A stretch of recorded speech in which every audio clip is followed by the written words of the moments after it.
Good evening to you, ladies and gentlemen. My name is Raj Kumar. I'm the founding Vice Chancellor of OP Jindal Global University. I would like to extend a warm welcome to all of you to this Eminent Educators Colloquium on the theme Agenda Setting for Leadership, particularly on the future of education, diversity, and social justice.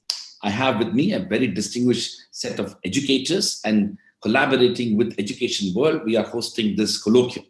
Before I formally introduce my distinguished guest, let me introduce the theme of this evening's colloquium.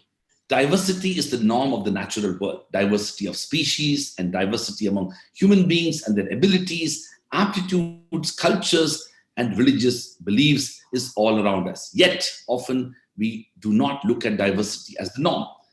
Our mainstream social institutions, including schools, colleges, and universities, are designed with homogeneity as the norm. The curriculum, pedagogy, and assessment-related policies and practices are somewhat designed of thinking about homogeneous groups of students. The aim of education, as many of us believe, is to reproduce homogeneous groups of citizens and workers for the economy, and that needs to be revisited. Yet, our societies and schools are becoming increasingly more and more diverse in recent years as a process of globalization. Student bodies in both governments and private schools, even in small towns and cities in India, are increasingly diverse because of migrant, unskilled and semi-skilled labor, as well as highly educated Indians and international professionals. Schools in big cities and neighboring suburban towns like Sonipat, where our university is located, have several international students whose parents are faculty even at our own university.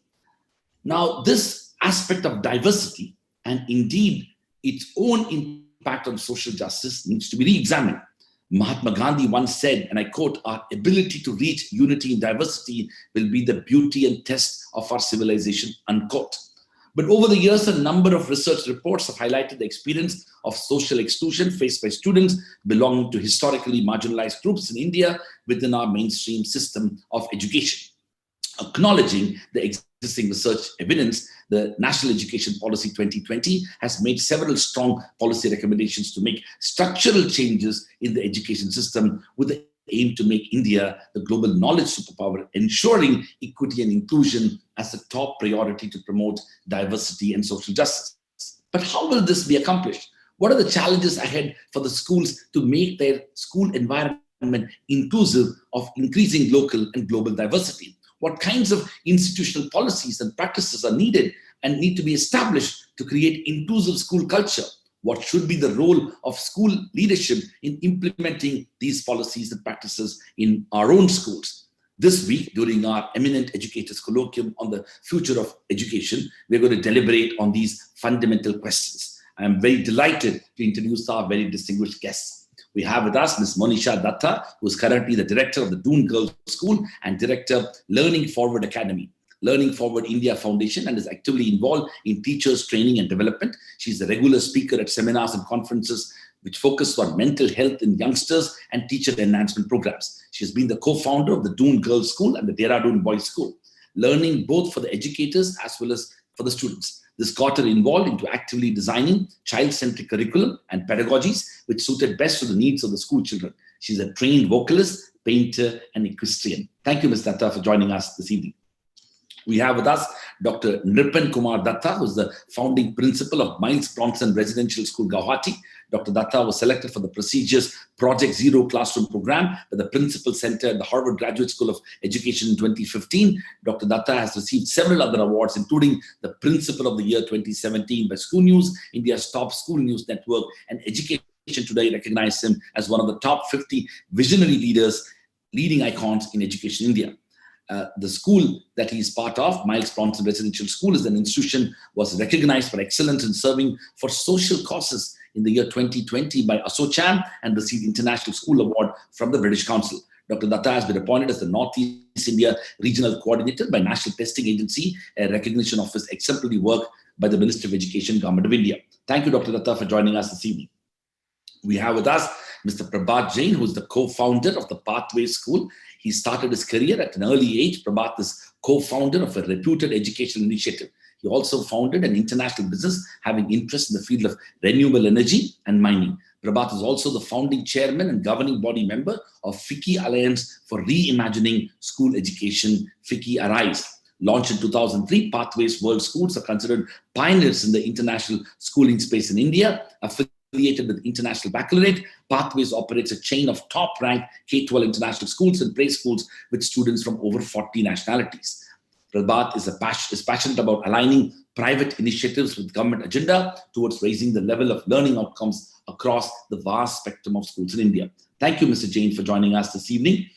We have with us Ms. Sheila Raghu, who's the principal of the Sanskar Valley School in Bhopal.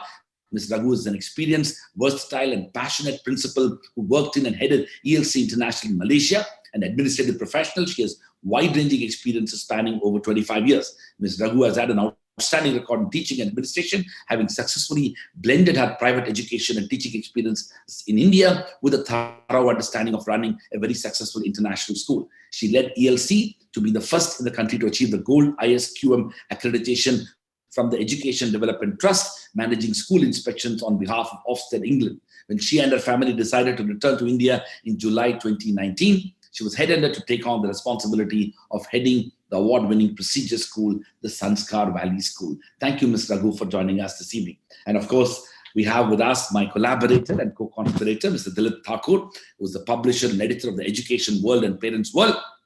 Since November 1999, the publisher editor of both these magazines, perhaps Asia's first education news and analysis magazine with a national readership comprising of academics, parents, and high school students. Their readership is over 1 million across the country. Earlier, he was founding editor of Business India and Business World, India's first two business magazines, which laid the foundation and catalyzed the economic liberalization and deregulation initiative of 1991. With that introduction, let me move to this evening's discussion. Let me start this program with Ms. Datta. Ms. Datta, in dealing with the idea of social justice, Professor Amartya Sen talks about a capability approach. He contends that everybody is born with unique capabilities and faces multifaceted barriers arising from diverse factors. He holds that inborn capabilities are an individual's capacity to reach their full potential and are not necessarily met with opportunity that allow an individual to realize that capability. Now, schools, as we know, generally treat everyone with the same yardstick, same subjects, same curriculum, same assessment, and same grading criteria. And this has been seen as a positive aspect of the way schools are governed. Standardization and not individualization or personalization is the norm of the education sector. How do you think schools can overcome this constraint yet fulfill the larger objectives of education? Ms. Datta. Thank you, Professor Rajkumar. I'm actually happy to be addressing something like this because standardization is it's a debatable term. You know, when we started with the concept of standardization, it was more or less done for a barter system during the Indus Valley civilization. It was more for a product. You wanted to create a measurement standard and you created something known as standardization. If you look at it, even the founder of standardization, Frederick Kelly, is very clear about the fact that intelligence is a very broad spectrum. You cannot measure intelligence through standardization. Even then, the schools are continuing to follow up with the procedure of standardization. Whereas if we look at, even if we take up the word individual is actually a unique person. So when we are using the term individual and then we are talking about the word standardization, it is actually using two terms which have completely different meaning. We want to create unique people. We are talking about creating individuals, but the testing methods that we want to follow in school somehow fall into that same bracket of standardization. So if we look at children actually are live minds. Each one observes us and that is how they are learning on a continuous basis, right? So if they are individuals, if they are alive, then where does the concept of standardization actually come in? It does not fit into the system of education. You know, normally when an educator moves into a classroom, there are two questions that the educator has if we look at the way our school systems work. One is, what is my child or what is my class or my student doing? And how much are they doing to achieve that? Whereas what we really need to sit back and ask ourselves is, what is it that the child is learning in school that tomorrow when they step out into the actual world, they will be able to implement that education? And that's where the majority gap is happening today, because each of us have our own learning skills, each of us have our own ways and methods of understanding something. But when it comes to doing it on in a way, it's a very standardized way of doing things. So somewhere I don't think standardization is a very correct way of doing it, but at the same point of time, because we are looking at, see, the bottom line is we need to know that the child, when the child moves out, has understood the concepts that we are talking about, right? Why are we introducing the concept of fractions and profit and loss and simple interest or germ theory for that matter, without actually correlating it to what is the need of it going to be down the line? So if we look at a system and say, okay, fine, there is a project that we need to do. We all need to decide, these are the fruits that we have in the courtyard, right? And let's create jams. Now, when you're actually creating jam, you're doing nothing but doing the preservation theory, the germ theory, because you're using that concept to preserve the jam. You're actually going to take the child a step forward and say, okay, fine, now that we've created all of this, how do we bottle it up? How do we ensure that this is out reaching into the market?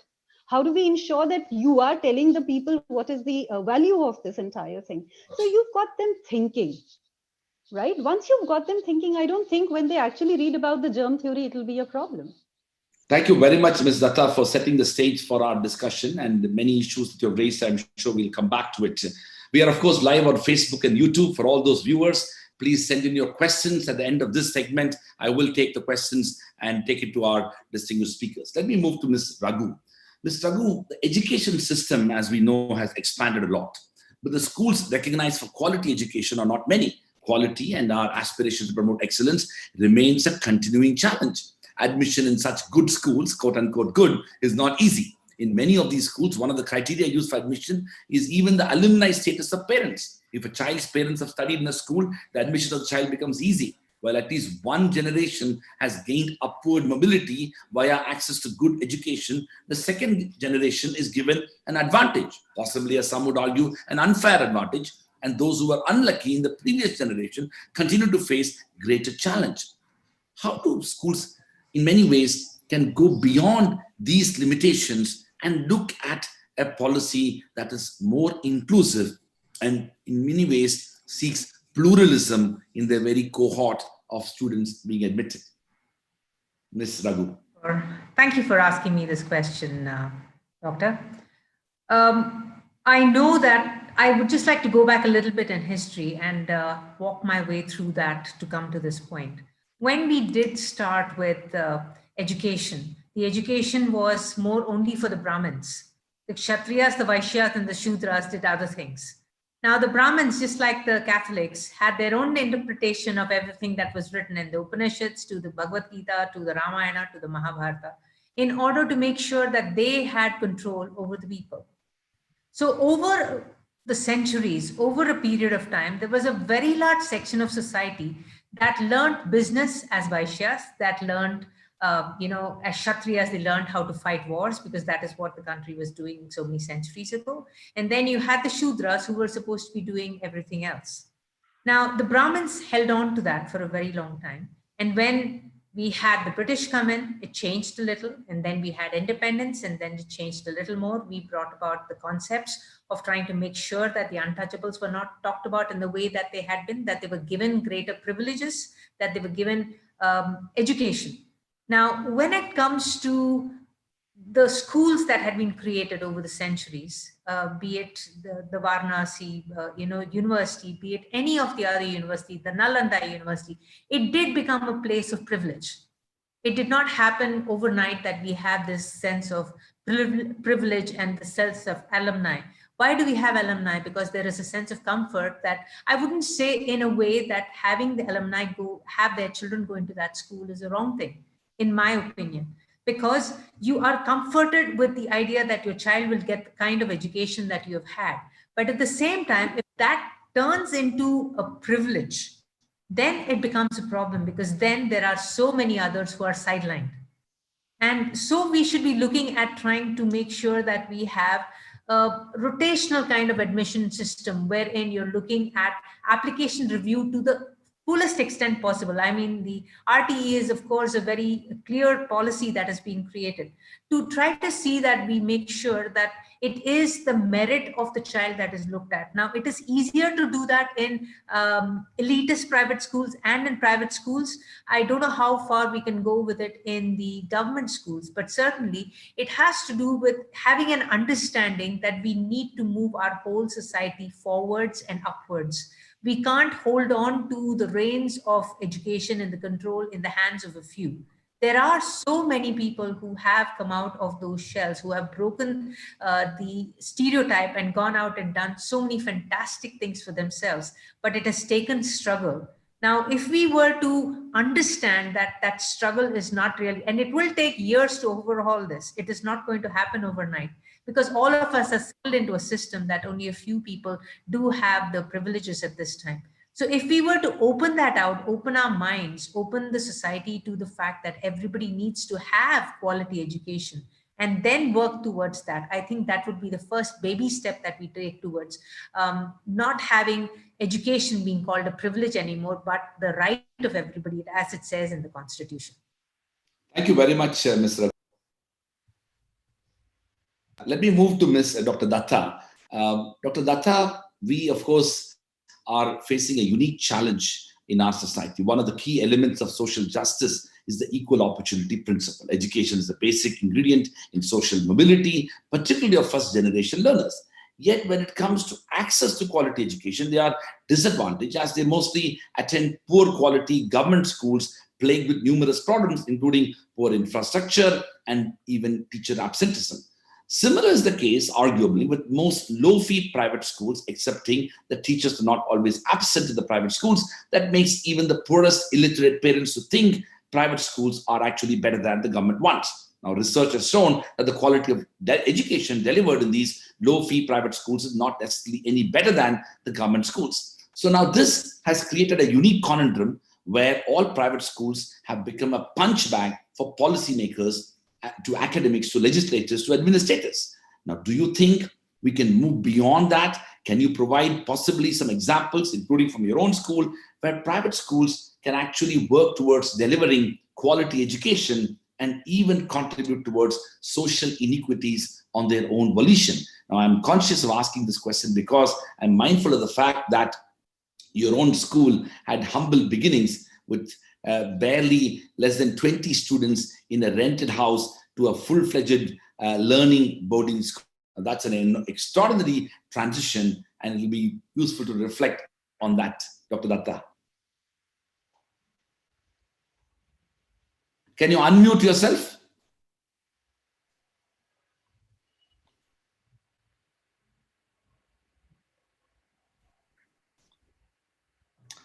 You need to unmute yourself, Dr. Datta.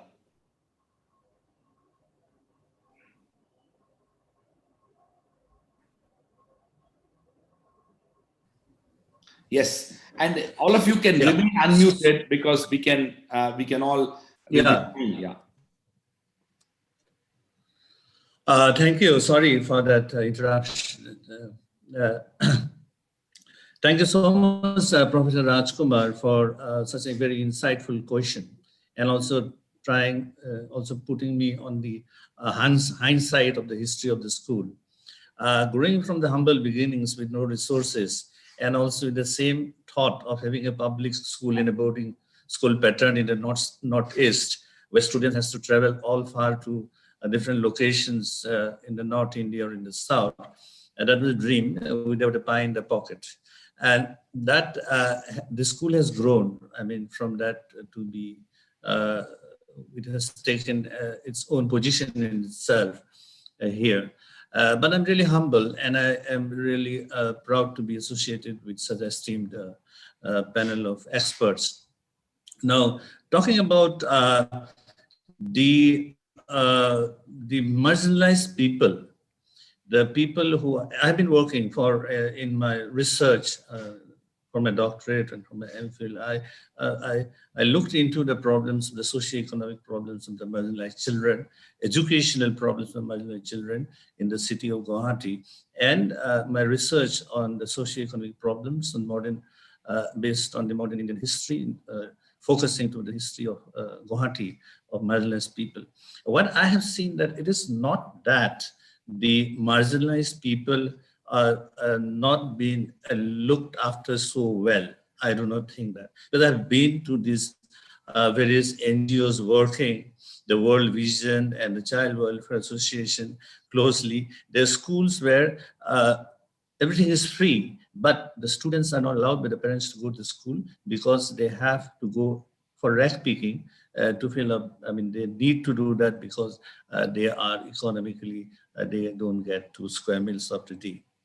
So what I feel is in this country like India with a huge population, it is not an easy task. The national policy of education clearly earmarks, and it gives a very wonderful, very idealistic kind of an approach to the whole thing.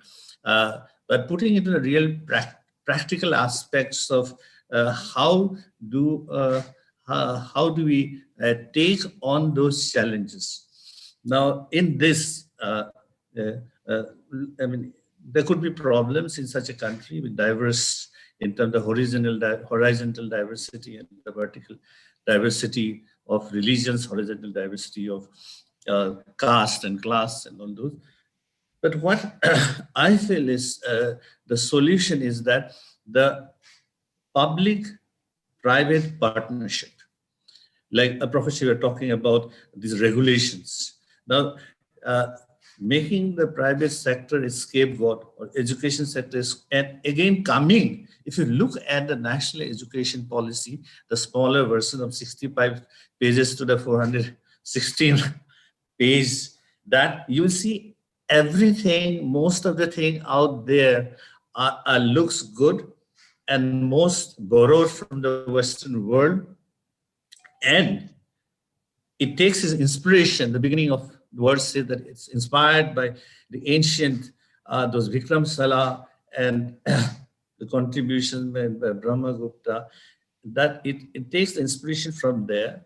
And we had a gap all these years. And now the emphasis, but very laudable emphasis, is on the school for the first time. I mean, earlier, it was more emphasis on the higher education, but that's a wonderful thought. But coming to the solution, I feel that what is required is, see, we are looking out, but we have to also look inwards. Education is taking out something from inside. And if we look into our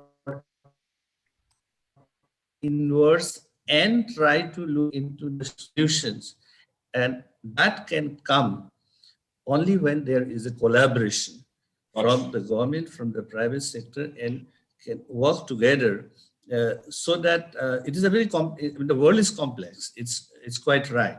Very true. But the world is moving fast. I was just reading that forward to that adaptation advantage, the book written by Thomas Friedman has given a forward to it, that the world from being flat moved to fast, from fast it has moved to smart, and from smart it has gone to deep. So when it has gone to deep, I think it could be, if it is well designed, because with technology, for the marginalized people also to use technology, and for the socially affluent also to use technology, if the government with the partnership of private institutions can offer that everyone will have access to technology, it's not a big deal. And then education will be affordable, and the dreams that have been envisaged to be a knowledge superpower and things like that, and taking India, taking advantage of the demographic dividend, that can happen. But we just point out fingers and point out each other. But if we come together, government and the private sector, the government schools and the private schools, that setting up of school complexes or pairing up the schools, these are very good things, but we have to put things into practice, and that is not, as Guy Kawasaki has said, that implementation is the key. Thank you, Dr. Datta, and thank you for those very thoughtful comments, particularly with the complex issue that we are dealing with. Let me move to Mr. Prabhat Jain. Prabhat, one of the big challenges, both a truly world-class school that you have and institutions that are promoting a world-class education, is the constant effort, a sort of a dilemma when it comes to promoting inclusion and social justice. Now, when students, let's say, live a comfortable life, you're most likely to ignore the social injustices prevailing around. Now, most students in the best private schools, and I say best private universities in any city, to a large extent come from families with strong affluence. Fees, unfortunately, act as an entry barrier, and it somewhat ensures a homogeneous student population in terms of their socioeconomic status. Now, in general, do you think that private schools are doing enough to sensitize their students to such inequities and inequalities? And it'll be nice if you could reflect as to what a school like yours, which is influencing and impacting the larger imagination of school education, what kind of initiatives have been taken to overcome this gap, and how has this experience for you in promoting such an initiative within your own school system? Prabhat. Thank you, Raj, and good evening, everybody from Gurgaon. That's a great question, Raj. What you just said, that in terms of diversity, while in schools like ours, whether you talk about diversity in gender or ethnicity or learning levels, styles, inclusiveness in terms of children with special needs and all that is there. But we are right now here focusing about social inequalities and how we can justify them. Yes, you are absolutely correct that the cost is often becomes prohibitive for our kind of society, because if you have to provide something, it costs, and if it costs in an unaided private school, somebody has to pay. Now, who that person is, because it's not coming from charity. So that's a real challenge, and if I would say that it doesn't exist and everything is hunky-dory and there's a social diversity. No, it doesn't exist. Now, that's one part of it. The second part, what we are doing about it, what schools like Pathways do about it. The problem is twofold. It's not just one fold. One fold, the problem is that you're not getting students, or you're not the students who are eligible, who deserve, but can't afford, cannot enter. That's a problem for that sort of students. And then there's a second problem, that the students who are in your school, they come from entitled backgrounds, but they are largely living in a cocoon, in comfortable walls of their homes and schools. So if tomorrow they have to come out in the working life and want to become leaders, how do they acquaint themselves, or how do they know how the real world exists outside their own doorstep? So these are the two problems which have to be addressed at the same point of time.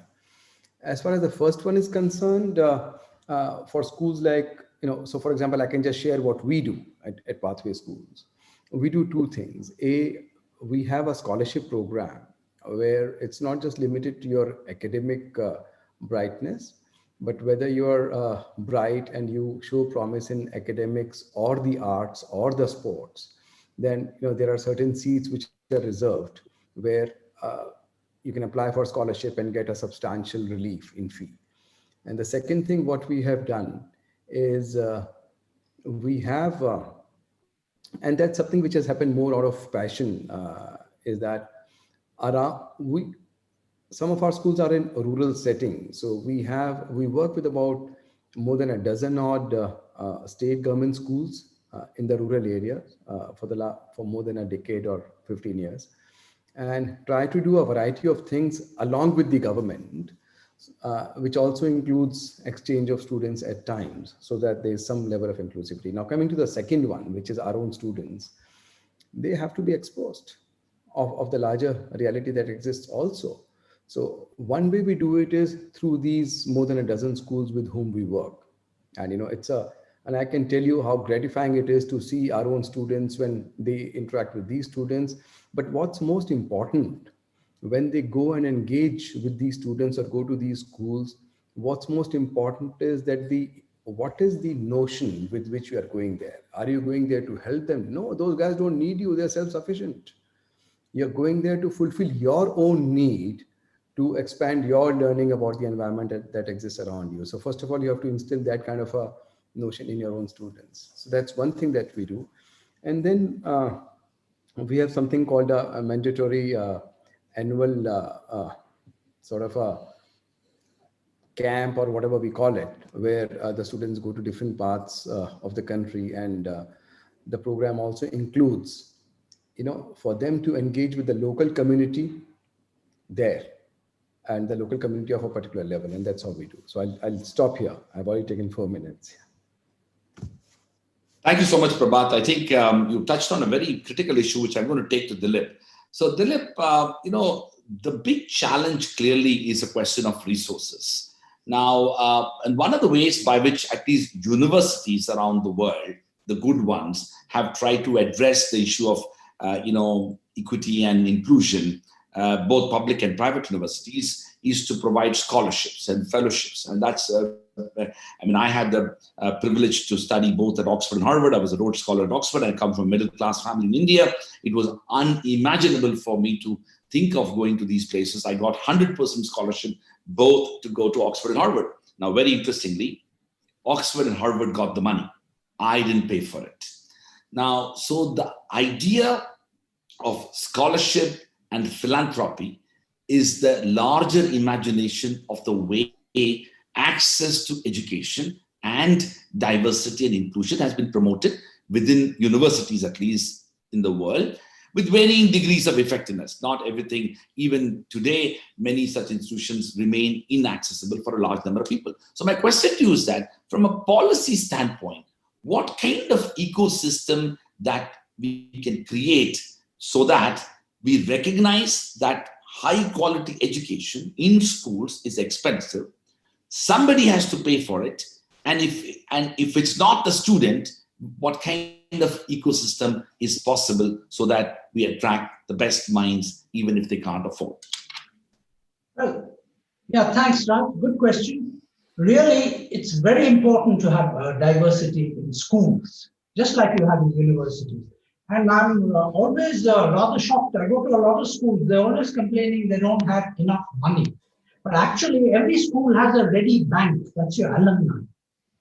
It's very rare for schools to have a program where they write to the alumni and ask them to contribute sums and build up an endowment corpus. So my advice to all schools, the people I meet, is build your own endowment fund so you can then give scholarships and then to deserving people from different strata of society, so that when those children join your school, the school actually benefits.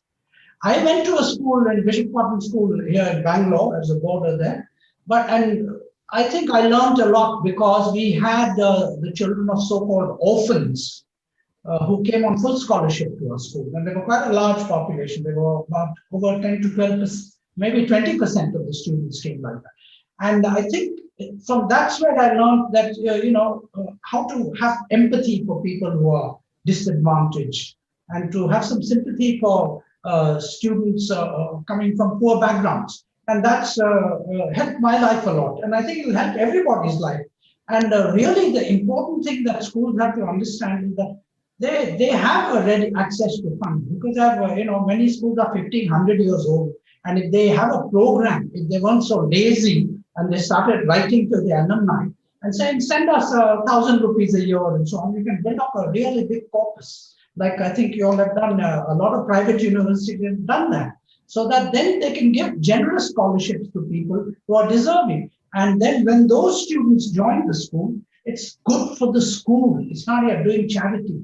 Your students come out better rounded than some having interacted with people from all walks of life. And that itself is part of education. Education is not only about learning what's in textbooks. It's also how to get along with people from different walks of life, how to have sympathy for people who perhaps struggle against the odds and they come to school. So I think schools should do that.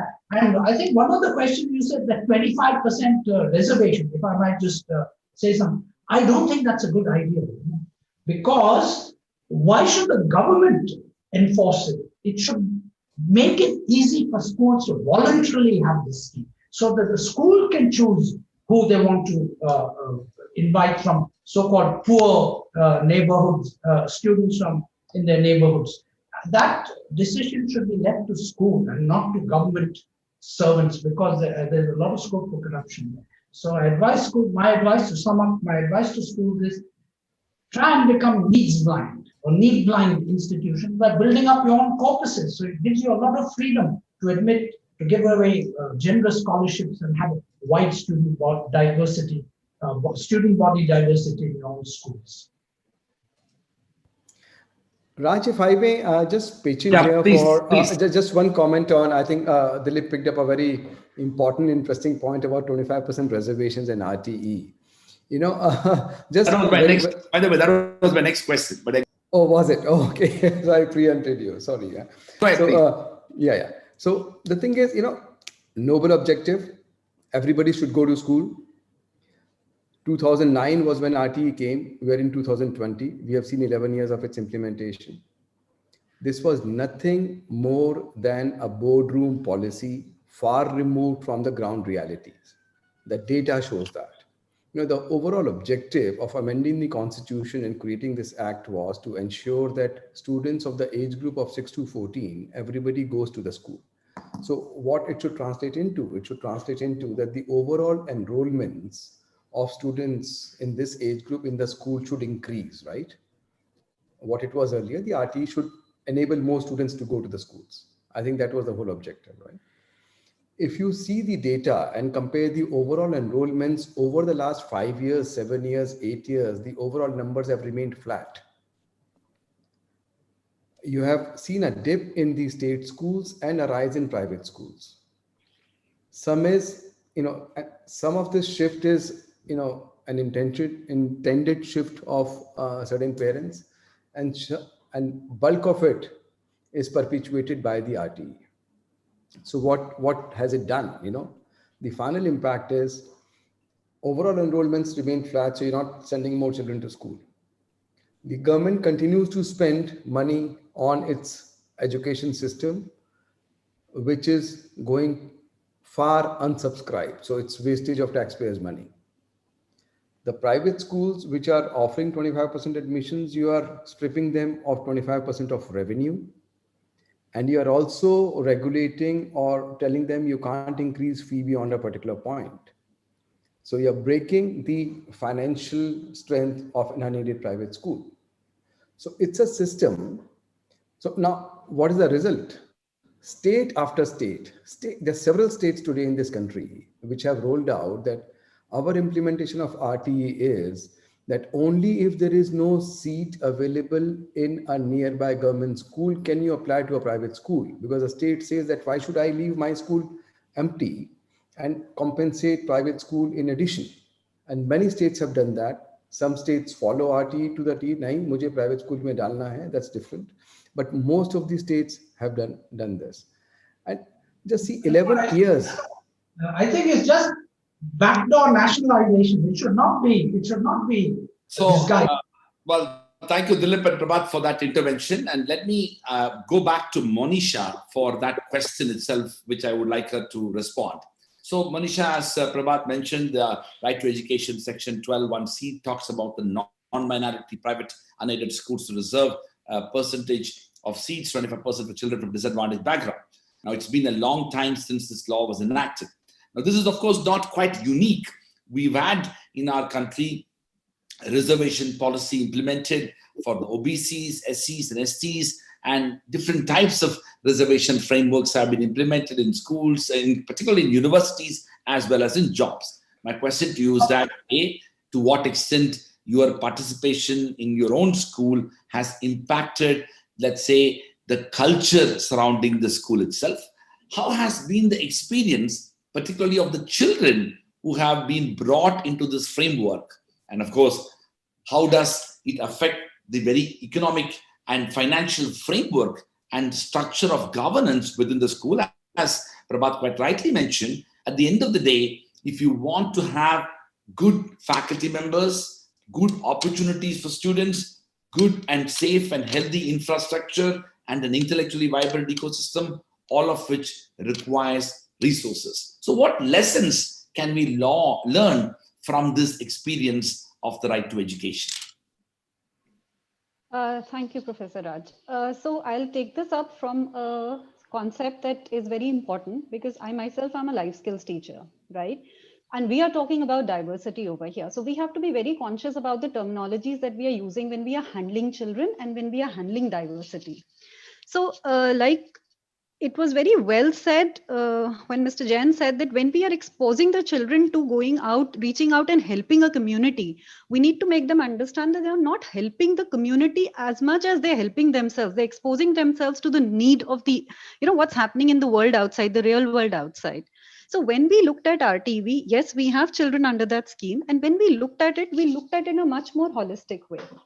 One thing is, we don't call them as disadvantaged or children with coming from, we just say they're coming from different backgrounds. At times being privileged is a disadvantage, because we are so used to certain things in life that we lose out on the joys. We somewhere stop becoming happy. We're perpetually expecting a lot from ourselves as well as our community.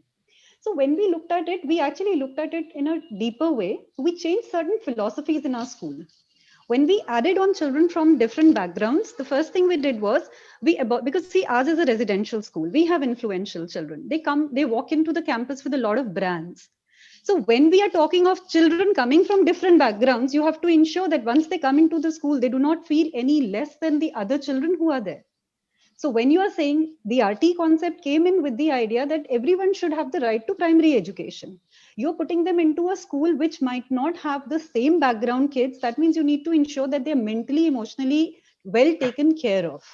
So those are the norms that we started looking at. Now, what happened in this entire thing is, once these children became a part of the community, because we wanted it to be more holistic, we started taking them outside and getting them to work with orphanages, work with communities where the children were actually in government schools, collaborate with government school, get the government school kids inside our campus.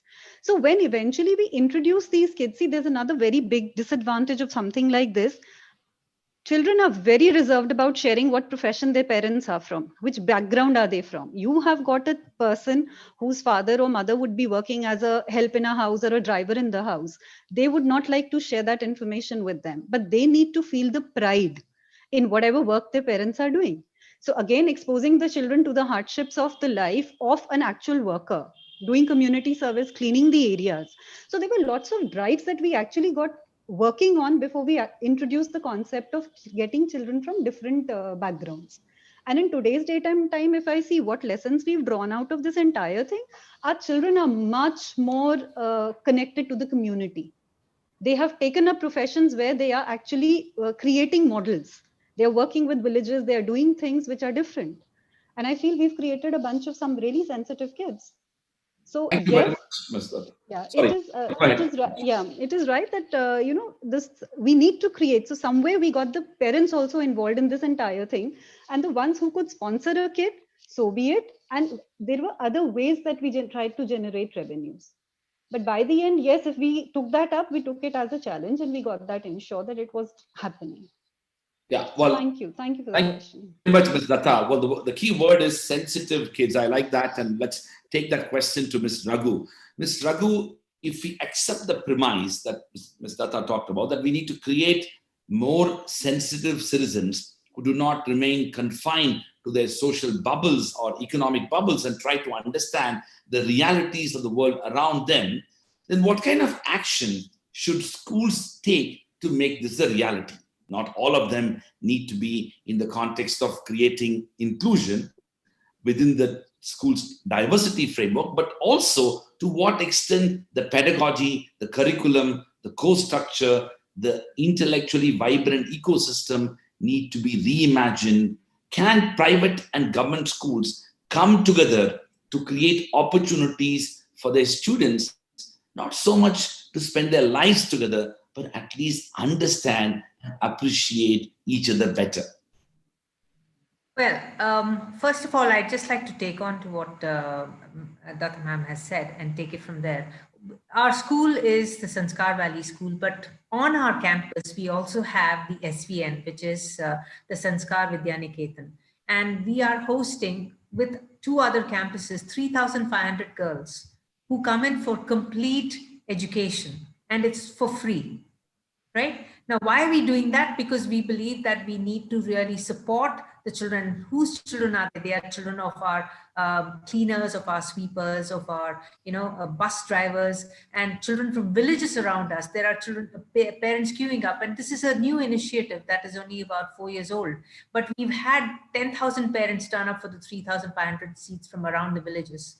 So there is a need for want of education, and everything is done for them for free. Now, how do we get them to understand what the divide can be, and how do we bridge that divide? We certainly get our children from the privileged backgrounds to go and work with them, talk with them, teach them, play with them. Those children come in and they have a separate space behind where their classes are, but our children are going there regularly to do it. Now, if that could be done between government and private schools, I think it is very, very important to do that. I think there needs to be a branching out. Now, can it happen overnight? No, it certainly can't. But the IB does that very beautifully. The IB has a program that is very clear with its CAS requirement, with its creativity, action, and service. And the children in any IB program, as my distinguished panelists will know, they do go out and do service, and it is not for the sake of it, but the children do stop and think about it. Now, if this kind of attitude could be, spread to all the private schools, as well as get the government schools to work with them, then we do certainly have a good collaboration that is taking place. Now, there are social bubbles in society, and people do need to open their eyes. Now, how do we do that? We get the teachers to talk about it. We have a lot of discussions with parents where we get the children to understand. Like somebody just earlier said, when you come from privilege, you forget a lot about what non-privileged or underprivileged people don't have, because you take that so much for granted. So it is about doing a lot of discussions with the children. It is a lot about doing a lot of discussions with the parents, and to create a symbiotic relationship just with a private school that is, doing very well for itself, to spread itself to the government schools in the locality. I don't think it has to be a government directed idea like the RTE was. It can just be something that the private schools, and many private schools that I know of, are doing very well. And there are so many private schools that are doing a phenomenal job. For example, the Sholai school in Kodaikanal is doing a phenomenal job. They have just 60 children at any one point, but they are teaching the children to be self-sustaining. And there are children from abroad who are working with children who are from the villages. And they work together symbiotically to try to grow the schools, vegetables, to try to, so it is possible. You also have the Green School. You have 4 of them abroad. And there are opportunities there for, this kind of symbiotic work, but it has to come from the school itself into the immediate relative government schools around and work with them. Thank you very much, Mr. Raghu. Dr. Datta, now the student bodies in schools in big cities that generate most employment opportunities in India are getting more diverse, at least in terms of the geographic origin of their families. You can easily find students from, let's say, 15, 20 states in a single school. Now, how has this impacted the way, let's say, any school functions? And did the issues related to regionalism or regional and local identities emerge in schools like yours? And an equally important question. Now, the national education policy talks about, the idea of, mother tongue and the language that needs to be brought into the school context. Now, of course, all of us appreciate the value and importance of such a public policy initiative, but we also know that the diversity of schools in today's cities is not what it used to be even a few decades ago. So how do we create that diversity in today's context when our cities are no longer the same it was, our schools are no longer the same it was? Thank you for that question. In fact, when the national policy has enunciated about this language uh, formula, and this language formula is always debatable. And a place, we are not a big mega city, but we are upcoming city. So in the Northeast, in Guwahati. So as you said, our school also, it's a purely boarding school, and we have students coming from all the 8 states, 8 sisters, what we call. And these students do come from diverse background, diverse in terms of ethnicity, their culture, their food, their language or the dialect they speak. But they are here in a community. And this itself makes them understand what we say about adaptiveness, how to adapt to the new situation. And coming here in a boarding school, they get to know each other, and these become the very ground, the the foundation. It lays the foundation for them to go for the higher studies to Delhi or abroad. And that is being working very well. But when we put into the picture of imposing a particular language, because we've been teaching English, because English is not a mother tongue, but that was the medium of instruction, because we say we are an English medium school, although we encourage all. But theoretically speaking, what research has said, or as I scan through the national education policy, I see that the countries where the mother tongue, the students, they learn, and then they gradually go to the other languages. They don't really develop their thinking skills, but also the skills to learn the other languages quickly. And that's the idea of doing that. But here in Northeast, you will see Professor Kumar, that every 400 kilometers, there's a diversity in terms of even food habits, dialects, and everything. But we are still remain in a sense of unity. And that is why it is very important for us to understand that what do we mean by diversity?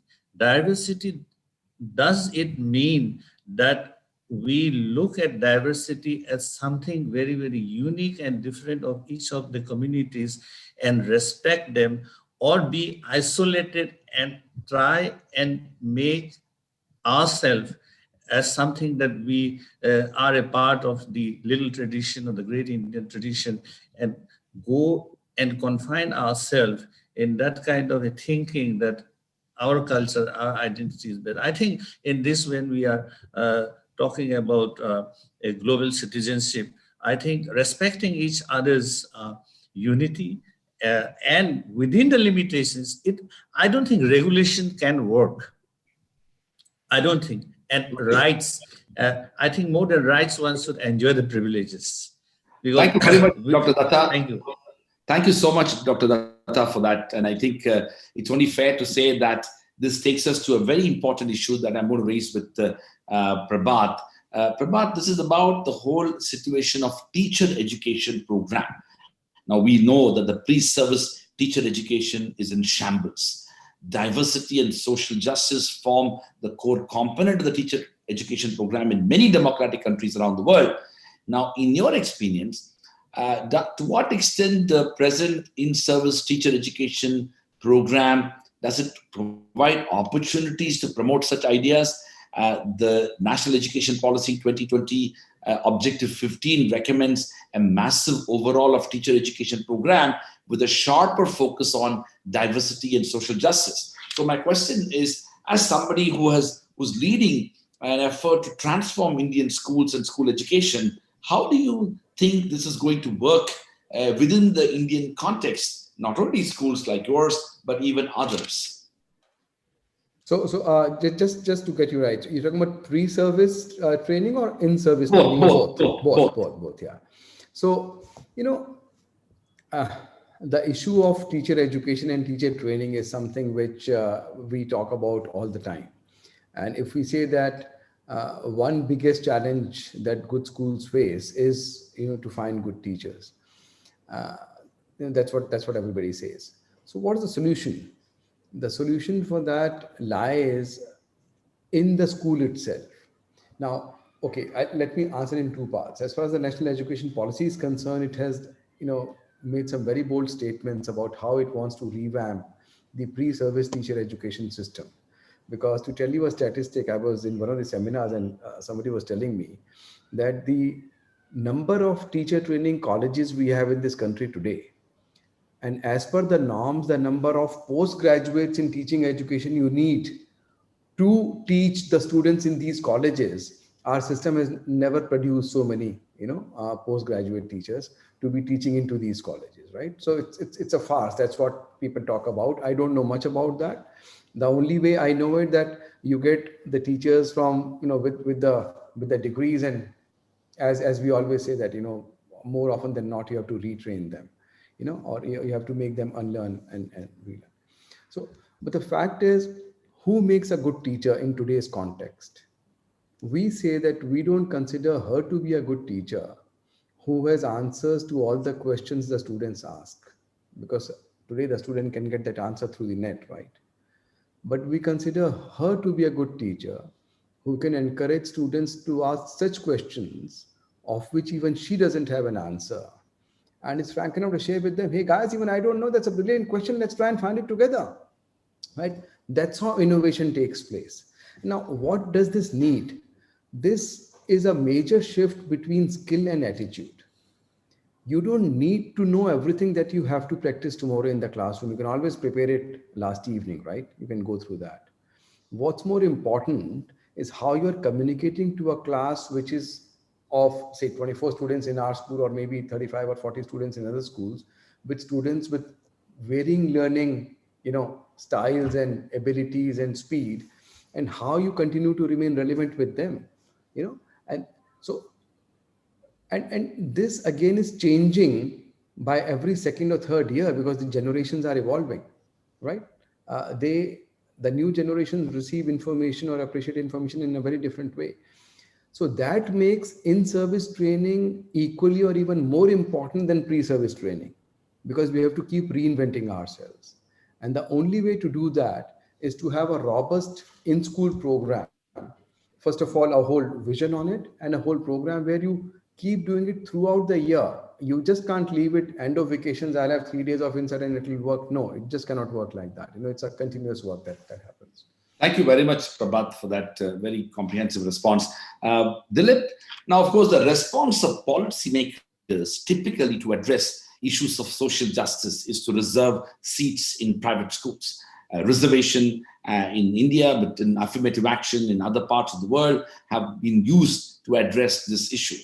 Now, there are different people have different approaches to this, but leaving aside the merit of that issue, what else can policymakers do to bring focus on equity and social justice in society through school education? In some ways, if it's a question of resources, shouldn't the policymakers be freeing the burden that is already being imposed on our private schools in particular, who are to a large extent are the vanguard of promoting school education? On the contrary, we know now that across states, the schools are increasingly, I would use the word, strangled when it comes to their ability to raise resources and to even, create opportunities for improving the quality of education itself. Well, it's self-evident that the best way to promote equity in society and education is for government schools to improve their standards of teaching and learning. I mean, this whole debate seems to be, that's the elephant in the room, really. Nobody is looking at what can be done to raise standards in government schools. Everybody seems to have given up on that as an option, but actually that's the best option. All over the world, as you probably know, sir, most 99% of the children go to government schools. And government schools, that standards which are just marginally perhaps lower, 1 or 2 degrees lower than of private schools. So therefore, when people pay taxes to government, they expect a service back in return, and the government provides schools. But that's not the end of the obligation of government. The government has to provide schools of sufficiently good quality so that every taxpayer will want to send their children there. So there is a huge kind of blind spot in government that, yes, we must have reservations, affirmative action. We must, private schools must do this. But hello, what about setting your own schools right so that the private schools will have stiff competition? Perhaps in the fullness of time, they will wither away because government schools will be so good. That's the way to build societies. And not to, as you say, not to keep on, on the one hand, you want affirmative action in private schools. On the other hand, you want to regulate their fees. On the third hand, third point is you want to strangle the investment into private education. I mean, this kind of a policy making is like a total confusion. It doesn't make any sense. The real focus of government should be to improve standards in their own school and to pay attention to what is happening in government school, which is not happening today. The entire focus of the giant educracy that we have in this country is private school, when actually it should be the other way around. Private schools should be able to get along, do their own thing according to their own way. Meanwhile, government schools should improve so to such a great extent that private school students start migrating to government school where it's free education. And will also relieve burdens of the great parents. I think we've totally lost sight of this primary obligation of government. Well, thank you very much, Dilip. And I think what you said is actually resonating very unfortunately with higher education as well. What had happened to our public education in the school system is unfortunately now moved into the higher education system. Yes. Increasingly, more and more good private universities are being preferred over many other public institutions. And the only way by which we can improve the overall ecosystem of higher education is to pay attention to the role and contribution of the public education, be it in schools, colleges, or universities. Prabhat, I'll give you a minute to respond, please. Yeah, just a minute because I have an eye on the watch. I think both of you raised a very, very important point. When Dilip said the big elephant in the room is the government system, and it needs to be fixed, right? But also because the fact is, a statistic says that globally the percentage of students who study in independent schools or private schools is 13%. If you just remove the Indian numbers from the global statistic, the percentage falls down to 6. Or 7 probably, because it's in India that almost half the students go to private schools, and there are reasons which all of us know. How to fix this, how to fix the government system. The only way is to break something what we say at Trickier Rise is a cartel in the government school system. Like there's cartelization everywhere, there's a cartel in the government school system also to protect certain people of the entitlements that they have for life, right? And the only way to do that is if we try to fix the existing system, we will compromise 2 or 3 or 4 generations more because, students don't stop growing, right? And it will take a huge time to fix a system. The quick fix to that is something which is time tested globally. Get into a PPP platform of publicly funded and privately managed schools with adequate controls, right? And that will ensure diversity and everything. And the second, a voucher system. Try that in bits and pieces, and that will give the power of choice to the consumer, to the parent, to the student, and that will build diversity in different schools. Thank you. Professor Raj, I'd just like to add one thing about the policy makers. See, what happens is when we are talking of equity, for some reason, we are always talking of equity, keeping the 2 economical backgrounds away from each other, right? When you're putting children with from a different background into a private school, and then the child who's studying in grade 11th knows that at a 88% also, I might not get admission because somebody else will get it in a professional college because they are getting, they have a reservation thing. Then where does equity go there? So those kind of things also are what the policymakers should pay attention to, that when we are talking of diversity, it will only neutralize when everyone is measured at the same prerogatives. Absolutely, Manisha. Thank you so much for that. Listen, this is a fascinating discussion. And another reason. Dr. Datta, please. I have already Yeah. received 20 questions, so I want to take the questions now. Please, Dr. Okay. Datta. Just topping up on this, that another reason I see that the students not going to the government schools is also that legacy, of Lord Macaulay, of English, of Indians in blood and English in taste. So everyone is wants that English education. So that's one. One is a pull factor also, the language.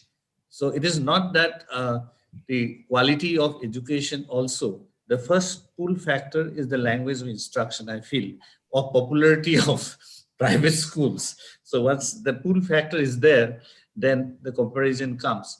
And we cannot say that academic results of the government schools are not well. If you look into the admission students get in good Ivy League colleges, even for the IITs and civil service, you see a huge chunk coming from the government schools. So, but they have to raise their, I go with Dilip also, it is that they have to raise their standards, and a very wonderful thought from Dilip that instead of comparing, governments should start improving their own schools.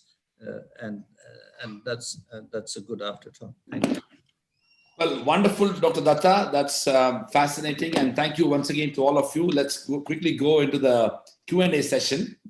I have a question from Kumud Kant, and Kumud is asking, the initial question of the session has always been at the core of school education discussion. Every time it gets responded in a limited manner. And the question is, human capability approach really has a solution, but how it has not been focused by the schools.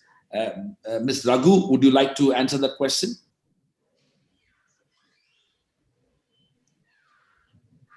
Well, I think that the focus has been taken away with many different ways that are happening.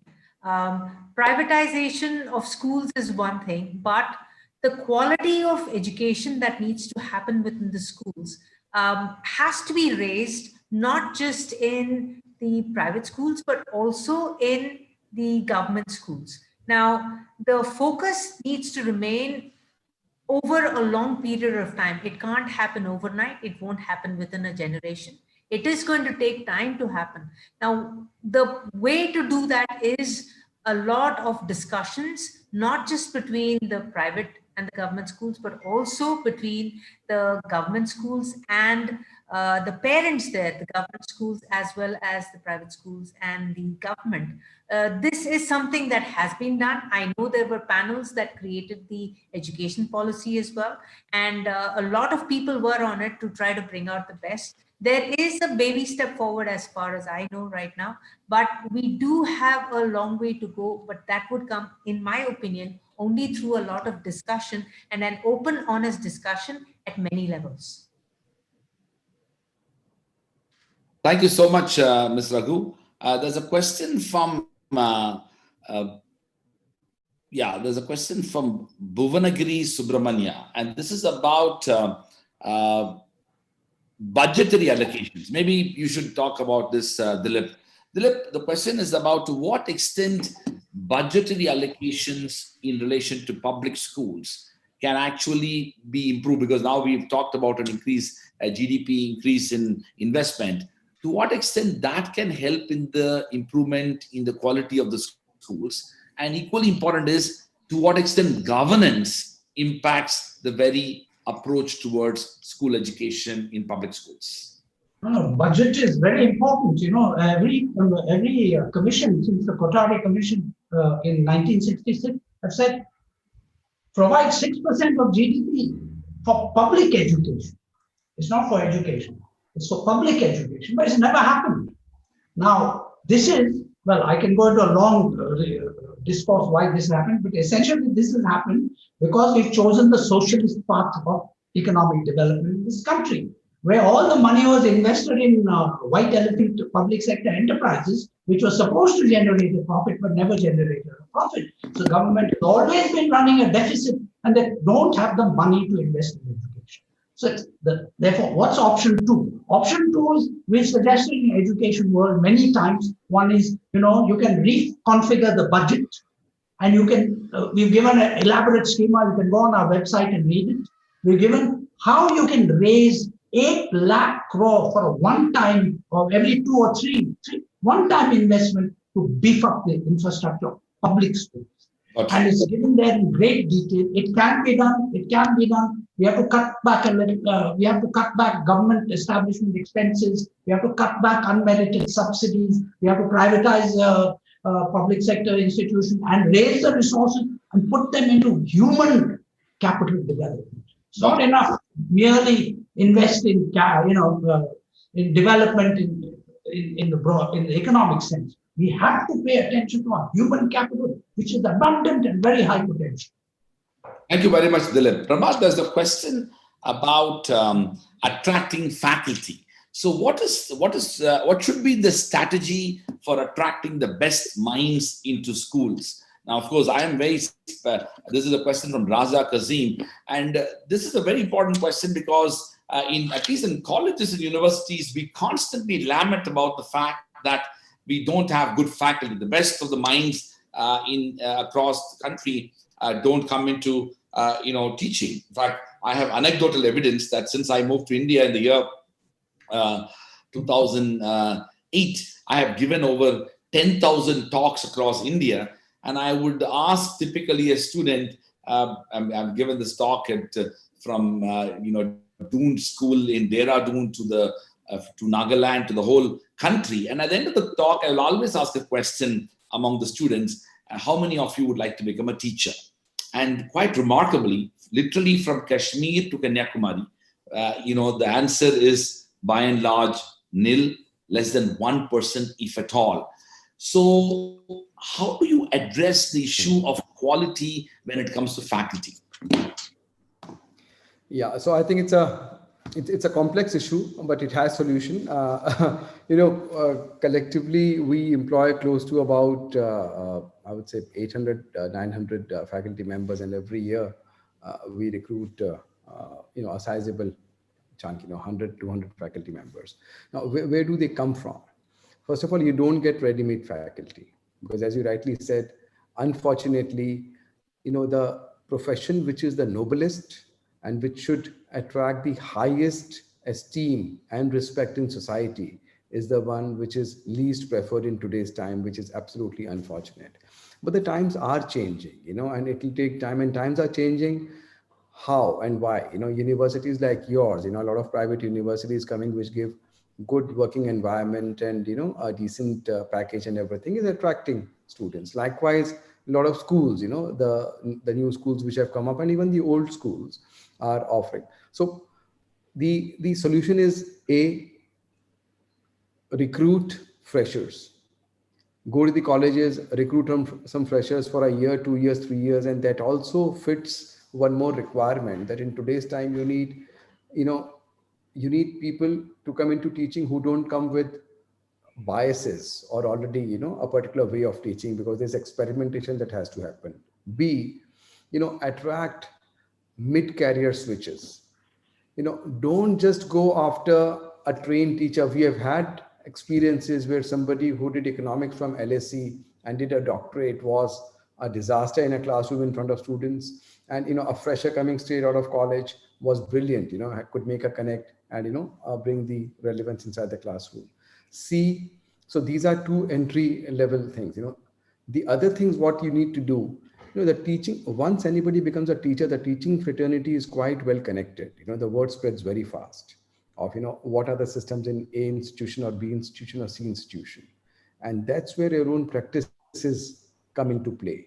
What kind of an in-service training program you have? How much freedom you give to teachers in your own school to do experimentation? How do you celebrate their successes? Do you really pick them up if there are some mistakes? Even we make mistakes, right?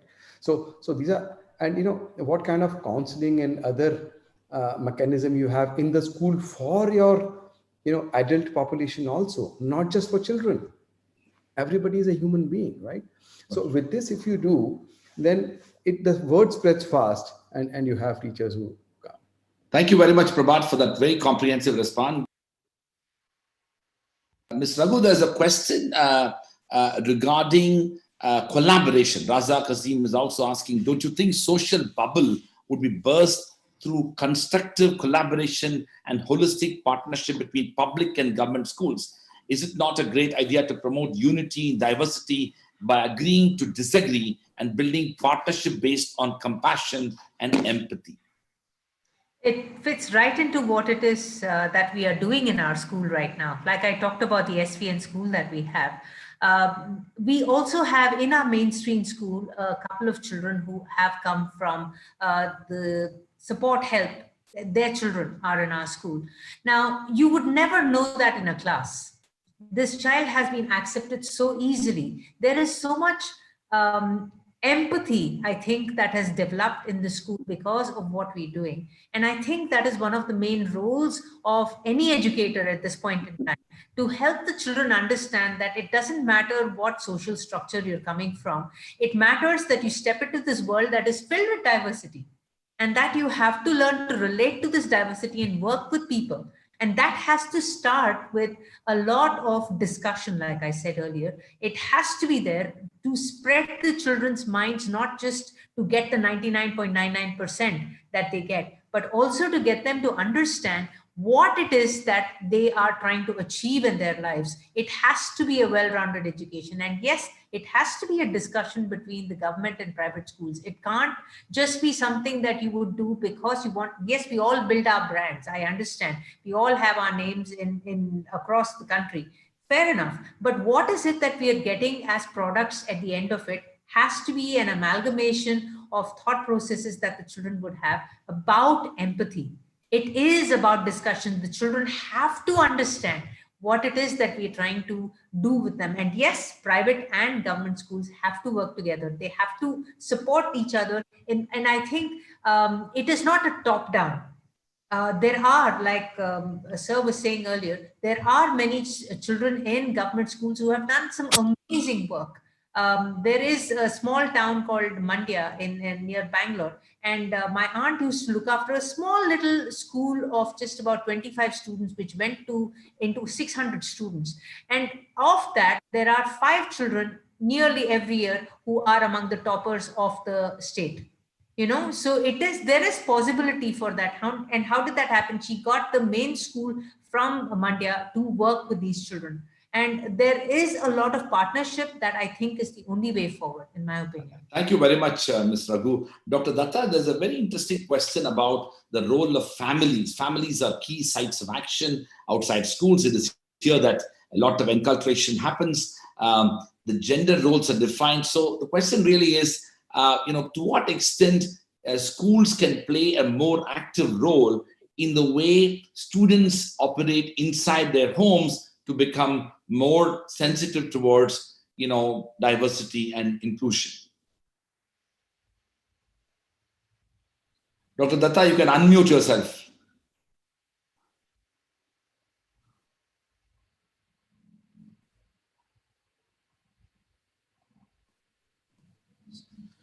Right.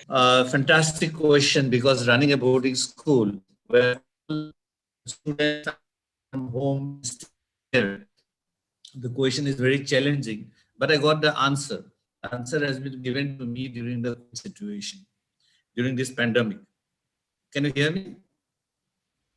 Yes. Yes, we can hear you. So during the pandemic situation, when school is closed like all the schools elsewhere, and we had to start off with online classes, and in a boarding school, students are sent to these kind of schools because the home situations, maybe parents are both working or some other thing, like they are busy, they put them in a boarding school. So this gave me a wonderful opportunity during the COVID times to connect with the parents and really understand what's going on at their home, where they can help children, at least supervise their studies. And we did a lot of things by developing our own ways of doing things so the parents are not quite under the pressure that they need to teach or tutor the students, but we have developed some things called the student support documents, where the students can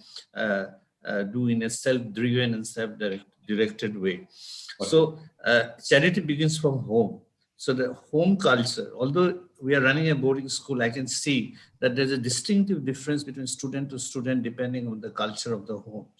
But here, the schools have to play a very leading role in getting in touch with the students, the parents, bringing them to the school, and making them understand the whole thing that education is not about giving examination alone. Education is not about test. Education is really about how to lead a good life. And the other day I was reading somewhere that we are not looking at successful people.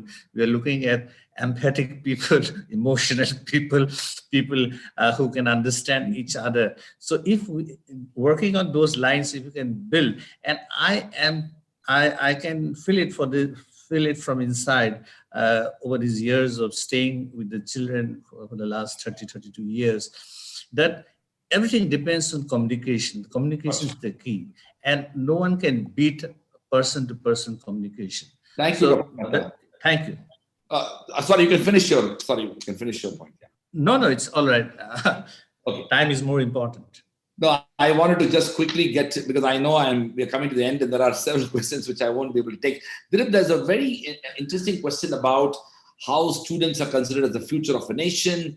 The question is about, do you think making students more active participants inside schools and getting them engaged in service learning projects outside community will have an impact on the way they live their lives outside the school? In some ways, how do we, a possible solution for the bubble and the cocoon that we end up having?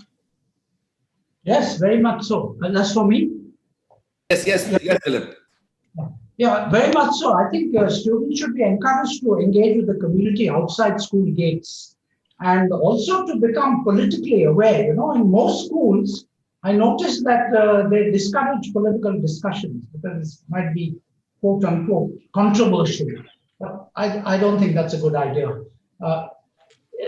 People should know how to get engaged with public issues. And I regret to say that I find that even teachers are take great pains to be apolitical and not discuss political matters because it might ruffle feathers. But, you know, if you want to be a democratic country, we should all discuss. And as I think you said in one of your previous colloquium interaction, you said we should be argumentative Indians, which we are. We are argumentative Indians, and we should debate public issues and get involved with, and students should be encouraged to get involved with what's happening outside the school gate. Thank you very much, Dilip. We have come to the end of this program. And before I wind up, I have one question to all of you. And that is, there are lots of educators who are watching this program. There are even students watching, and of course, schools, counselors, as well as principals. What would you like to tell them as they think about the future of education and diversity and social justice, particularly in a world that is fundamentally being reimagined due to the COVID-19 pandemic, and the school teachers and educators are at the vanguard? Prabhat, the question is to all of you, which is, what is the message for all those who are watching this program as they look at the future of education as well as diversity, particularly post-COVID? Let me begin with Monisha. Same question to all of you. So my statement would be, get all stakeholders on board. Get everyone. See, if all stakeholders are on board, then we actually are talking about diversity. And if everyone's going to be on board, any kind of a ship can float. So everyone needs to take the onus and move along. Wonderful, wonderful. Ms. Raghu? I would say that I think everybody has gone through the COVID situation and has understood it. It's been 7 months now. It's a long time. And I believe that we've learned a lot. But I think we need to understand and question a lot more. I would want the students to want to question, not irrationally, but to question, to learn to have a mind of their own, to understand what the situation is and to question it and to find solutions for it as well, to become mini innovators. To the teachers, I would say, allow the children to question. Allow the children to understand outside the box. It is not just a syllabus that we're completing, but allow them to question. Let them be creative thinkers. That is what I would like to say to them. Because this COVID situation has taught us, all of us teachers, to think outside the box in so many ways. So in order to be able to educate our children online. So I think this trend should continue. There should be a lot of questioning and thinking to become creative thinkers. Thank you very much, Ms. Raghu. Dr. Datta?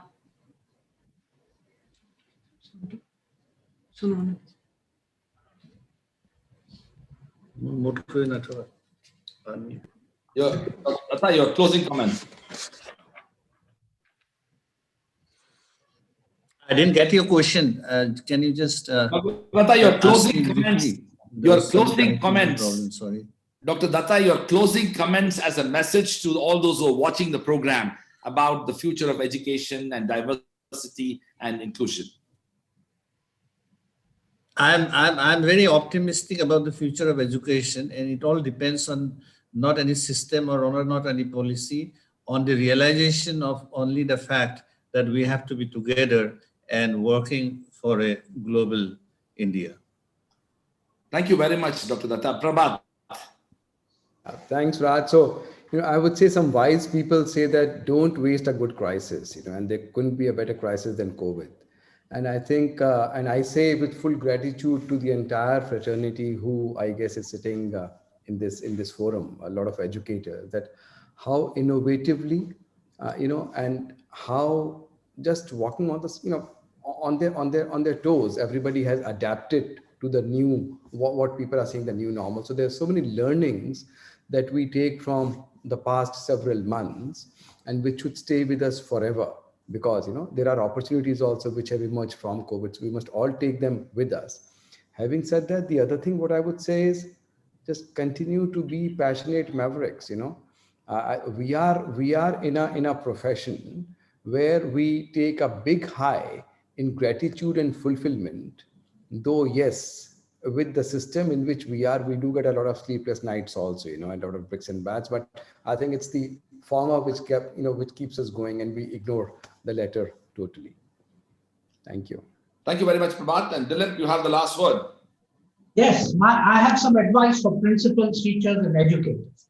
My advice is get involved in the policy formulation process. Don't be mere recipients of policies formulated by the Neta Babu Brotherhood, who have messed up the Indian economy and messed up almost everything you can lay hands on. Get involved, exercise your democratic right. Don't be so self-effacing. I think what you're doing, Raj, is excellent because that's what you're doing. You're getting involved in public policy. And that's my advice to the entire teachers community. My experience is that they're too self-effacing and they're mere recipients of policy rather than formulators. Change that mindset. Well, thank you very much, to all of you. Thank you, Ms. Monisha Datta, Ms. Sheila Raghu, Dr. N.K. Datta, Mr. Prabhat Jain, and of course, Dilip Thakur. I deeply appreciate your leadership, your contribution, and indeed your effort to build institutions of excellence and your contribution to both institution building and nation building. The future of education is going to be hugely dependent upon our ability to build inclusive societies. And these inclusive societies are going to be led by individuals who appreciate the need for promoting diversity and inclusion. I am reminded of the words of Martin Luther King when he said, I have a dream that one day on the red hills of Georgia, the sons of former slaves and the sons of former slave owners will be able to sit down together at the table of brotherhood. And he goes on to say, I have a dream that my 4 little children will one day live in a nation where they will be judged not by the color of their skin, but by the content of their character.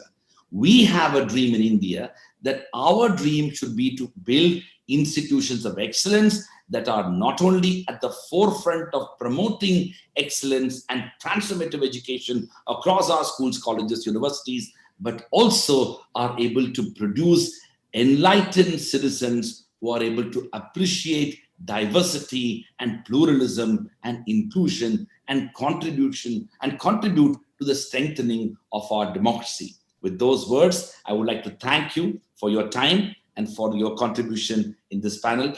I deeply appreciate your presence. This is a public interest initiative of OP Jindal Global University as well as Education World. Thank you. Thank you. Thank you. Thank you. Thank you very much. Thank you. Thank you.